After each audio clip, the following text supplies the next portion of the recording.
Muchos piensan que la Edad Media fue un periodo oscuro en el que no pasó mucho y que se llama así porque quedó colgando en medio del esplendor de la antigua Roma y el mundo moderno. Es decir que para muchos la Edad Media fue un bache en la historia, un periodo de transición, como un sótano oscuro en el que el hombre permaneció oculto y del que salió nuevamente a la luz recién allá por el año 1500, cuando renacieron aquellas ideas de la antigüedad que habían hecho tan brillantes las épocas de Grecia y de Roma. Pero en este periodo sí que pasaron muchas cosas, pues fue en realidad por estos años cuando comenzó a gestarse la Europa que conocemos hoy. España, Francia, Italia, Alemania, Gran Bretaña, los Países Bajos, toda Escandinavia, Austria, Hungría son descendientes de aquellos famosos pueblos bárbaros que ocuparon estos territorios luego de la caída del Imperio Romano. Durante los 10 siglos de la Edad Media, estos pueblos se convirtieron en reinos y le dieron forma a Europa, referencia fundamental de la cultura occidental. Los francos. Allá por el siglo V después de Cristo, pueblos bárbaros provenientes del centro europeo acosaban la estabilidad del Imperio Romano. ¿Recuerdan? Sí, claro. Muy bien, entonces también recuerdan que fueron los bárbaros germanos quienes finalmente en el año 476 entraron y destruyeron a Roma por completo. Bueno, pero estos grandotes germanos no eran un solo pueblo, sino que estaban subdivididos en un sinnúmero de fracciones que siempre luchaban entre sí. Los lombardos, los vándalos, los godos, los visigodos, los borgoñeses, los sajones y especialmente un grupo de pueblos que lograron destacarse entre todos estos: los francos. Estos personajes rústicos, fuertes y muy guerreros venían de tierras cercanas al río Rin en la actual Alemania. Los francos tuvieron una gran ventaja. De su lado nació un hombre que era un líder por naturaleza y que jamás se dejaba vencer. Ese hombre se llamó Clodoveo. ¿Y saben qué? Comenzó a liderar a su pueblo con tan solo 16 años. ¡Ah! Mocoso engreído. ¿Mocoso engreído? Verás, en el año 481 llegó a ser el primer rey de todos los francos. Y bajo su mando, los francos se extendieron desde su patria, luchando contra todos sus vecinos y conquistando la mayor parte de la antigua provincia romana de la Galia, o sea, la actual Francia, que tomó su nombre de estos fuertes guerreros. Clodoveo gobernó desde la incipiente ciudad de París. Luego se casó con una bella princesa del pueblo de los borgoñeses llamada Clotilda. Pero resulta que Clotilda había abrazado la religión cristiana, cosa que no agradaba mucho a los rústicos francos. Parece que Clotilda le habló y le habló y le habló. ¡Ya, mujer! ¡Sí! ¡Oh, Jesús el Redentor! Clodoveo cedió y finalmente se bautizó cristiano. Este fue un hecho fundamental, ya que a partir de Clodoveo, todos los francos se convirtieron al cristianismo. Y así se fue forjando una relación importantísima entre los reyes y la iglesia, que duraría por siglos. Los caballeros feudales. Los francos tenían una costumbre particular que con el tiempo se hizo muy común en toda Europa. Cuando un rey moría, su reino era dividido entre sus hijos o príncipes. Ellos entonces tendrían tierras propias y podrían construir sus propios castillos para custodiarlas. ¡Guau! ¿Castillos con torres gigantes, fosas y puentes levadizos? Sí, Pipo. Es que los reyes tenían que protegerse mucho de sus adversarios, ya que gobernar por ese entonces no era otra cosa que defender las propiedades por un lado y atacar nuevos territorios por el otro. Para ello, cada rey necesitaba de muchos caballeros que se prestasen para el servicio militar. A cambio de este servicio, el rey les concedía parte de las tierras conquistadas, donde estos caballeros podrían construir sus propios castillos, convirtiéndose en duques, que quiere decir conductores, o condes, que quiere decir a su vez propietarios de un condado. Fue así como los guerreros más valientes fueron adquiriendo propiedades que debían proteger en honor a su rey, a quien además le debían lealtad absoluta hasta la muerte. Ellos fueron la nobleza de espada. Gracias a la antigua costumbre de los francos, los hijos de los nobles heredaban esos mismos derechos y, al igual que sus padres, tendrían una porción de tierras que proteger. Esas tierras que circundaban el castillo y que eran llamadas feudos. Los feudos no estaban compuestos solo de tierras y castillos. En torno a las murallas de un castillo se extendían las aldeas de los campesinos. Estas también eran parte del feudo. Los campesinos trabajaban de sol a sol en los campos, pero no eran esclavos. Tampoco eran hombres libres, ya que estaban obligados a cumplir los designios del señor que los protegía desde el castillo. Este decidía sobre todas las cuestiones de la vida en su feudo. Así que si tenías la mala fortuna de tener un señor feudal cruel o injusto... ¡Quiero ver crecer mi reino! ¡No me importa si están cansados! No había remedio. La desgracia era tu único destino.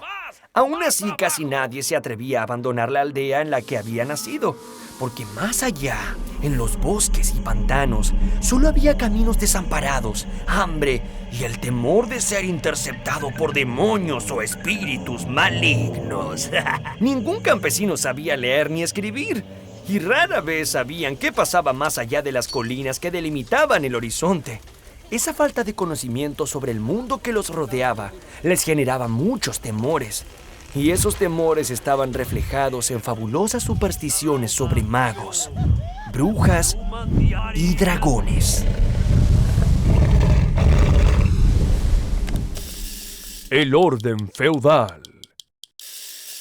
En la Edad Media la vida se caracterizó por una lucha incesante.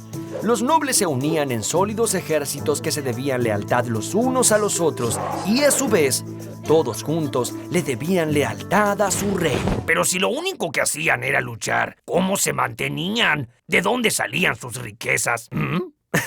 Muy buena pregunta, Pipo. Para que los nobles tuvieran caballos, armaduras, espadas, capas y comida, los campesinos de cada feudo debían trabajar sin descanso. Ellos producían todos los alimentos que comían sus señores, y lo que sobraba también era tomado por estos señores para intercambiarlo por todo aquello que necesitaban en sus campañas militares. ¡Wow! Algo así como lo que tengo es mío, lo que sobra es mío, lo que no tengo es mío y lo tuyo también es mío. La sociedad feudal funcionaba como una gran rueda.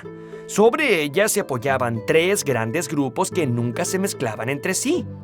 Aquellos que se dedicaban a luchar eran los nobles caballeros. Aquellos que se dedicaban a rezar eran los monjes del clero. Y aquellos que se dedicaban a trabajar la tierra eran los campesinos. Cada grupo dependía del otro. Si los campesinos no eran defendidos por los nobles, no podrían cultivar la tierra. Y si los nobles y la iglesia no tenían que comer, ¿cómo iban a pelear y a rezar? Estos tres órdenes eran muy rígidos y nadie podía moverse de uno hacia el otro. La organización feudal duró en Europa unos 1000 años. Los carolingios. Pipino era un duque de origen franco que tenía sus tierras en Soissons, a unos 100 kilómetros de París. Le decían el Breve, ya que, digamos que no contaba con una gran estatura. Este tal Pipino, el Breve, no estaba tan contento con sus escasas tierras. A pesar de su limitada altura, Pipino se sentía suficientemente grande como para convertirse él mismo en rey de los francos. Fue así que inició su plan. Pipino notó que el Papa de Roma, que era el jefe de la iglesia, tenía muchísima influencia sobre todos los cristianos del reino.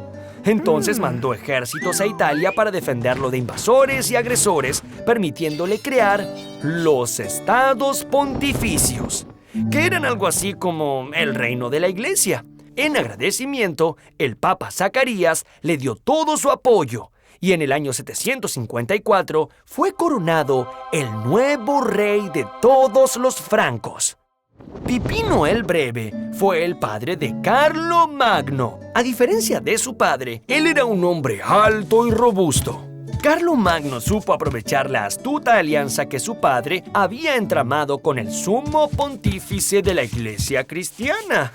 Entonces envió nuevos ejércitos a Roma y estos hicieron aún más extensos y poderosos los territorios gobernados por el Papa. En retribución, el Papa nombró a Carlomagno Romanorum Ecclesia Protector. Si no lo entendieron, fue algo así como protector de la Iglesia de Roma.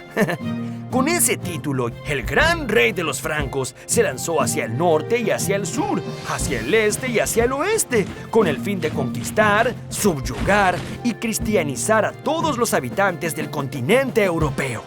Después de incansables campañas contra los lombardos, los sajones, contra los ávaros, contra los eslavos, contra los godos y contra los visigodos, Carlomagno había logrado formar un gran imperio. Pero no fue tan solo un gran conquistador.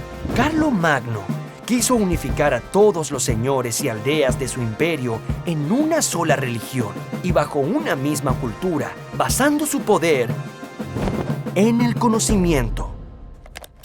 Las primeras universidades. Casi 800 años más tarde del nacimiento de Cristo, Carlomagno se había convertido en una figura emblemática de toda Europa continental, y su imperio fue llamado el Imperio Carolingio. A pesar de ser un rey tan poderoso, Carlomagno no había ido a la escuela ni había tenido profesores durante su infancia. Es que, como ustedes saben, los nobles de esa época solo se ocupaban de luchar y conquistar territorios, y creían que elucubrar complejos cálculos matemáticos o filosofar acerca del mundo era una inútil pérdida de tiempo. Pero Carlomagno pensaba distinto, y a pesar de su escasa instrucción, tuvo una visión innovadora y completamente revolucionaria para la época. En su corte reunió sabios y poetas de distintas partes del mundo, a quienes invitaba para discutir sobre cuestiones que iban desde la importancia de Dios hasta el origen del mundo y de las estrellas. Él mismo aprendió a hablar el latín, que era el idioma de los antiguos romanos, y obligó a que sea enseñado en muchas iglesias y monasterios de su imperio. Sin embargo, le resultaba muy difícil escribir, ya que su mano estaba entumecida de tanto sostener su pesada espada de hierro. Los monjes tenían a su cargo documentar todos esos conocimientos universalistas que allí se enseñaban. Este fue el origen de las universidades, tal como las conocemos hoy. 2 siglos después de Carlomagno, de aquellos monasterios, nacieron muchas universidades, por ejemplo, la Universidad de Bolonia, en Italia, que fue fundada en el año 1088 y es la más antigua de Europa, o la de Oxford, en Inglaterra, que fue creada en el año 1096. Catedrales. La alianza entre Carlomagno y el Papa fue cosa seria. El rey mandó a construir muchísimas iglesias y monasterios a lo largo y a lo ancho de su imperio. Al comienzo, las iglesias románicas se caracterizaban por sus grandes bóvedas oscuras y frías, donde reinaba un clima apagado, que acentuaba el espíritu místico religioso. Pero también eran así porque los arquitectos de esa época no dominaban sofisticadas técnicas de construcción, y su prioridad era evitar que todo se desmoronara. Varios siglos más tarde, allá por el año 1100 después de Cristo, un nuevo estilo comenzó a adueñarse de las catedrales de Europa. Es que los arquitectos comenzaron a diseñar iglesias con ventanas mucho más grandes, adornadas con vidrios de colores que representaban escenas de la vida de Cristo y que lograban un ambiente de gran luminosidad. Estas fueron llamadas catedrales góticas. El mayor milagro de las catedrales góticas era el uso de vigas de arco que desplazaban el peso hacia los costados. Sus enormes y luminosas bóvedas lograban sostenerse sobre columnas muy delgadas, generando grandes elevaciones en un espacio etéreo. El cambio del estilo románico al estilo gótico reflejó un cambio en la mentalidad medieval. Mientras que el románico se apegaba a la tierra, el gótico se elevó hacia el cielo, con sus altas e interminables torres que se elevaban para estar más cerca de Dios. La coronación de Carlomagno. En la noche de Navidad del año 800, Carlomagno se hallaba rezando en la Basílica de San Pedro, en Roma. El Papa León III se le acercó y mientras todo el pueblo se arrodillaba ante él, lo coronó emperador del Imperio Romano Germánico. Así, el gran reino de Carlomagno se transformaría en un imperio que quiso hacer revivir la grandeza del antiguo Imperio Romano. La enorme diferencia era que los soberanos de este imperio no eran romanos, sino germanos. Sí, aquellos mismos que siglos antes habían destruido a Roma, pero que ahora, con sus estratégicas alianzas con el Papa, habían decidido cristianizar y volver a unificar a toda Europa. Para mostrarle sus respetos al nuevo emperador, enviados de todo el mundo llegaron a la corte de Carlomagno. El gran príncipe musulmán de Oriente, Harún al-Rashid, le envió preciosos tesoros y, escuchen esto, hasta un elefante. ¡Arre, holgazán, arre! La inteligencia, la fuerza de voluntad y la superioridad con la que gobernó Carlomagno destacó a toda una época. Pero, desafortunadamente, todos estos logros estaban atados a su propia personalidad y se disolvieron poco después de su muerte. 14 años después de su coronación, en el año 814, el imperio fue repartido entre sus 3 nietos y pronto se descompuso en los reinos de Alemania, Francia e Italia. Las escuelas creadas por Carlomagno decayeron y el arte de leer y escribir se mantuvo aislado en algunos monasterios dispersos. El Sacro Imperio Romano de la nación alemana, la gran obra de Carlomagno, no perduró por mucho tiempo.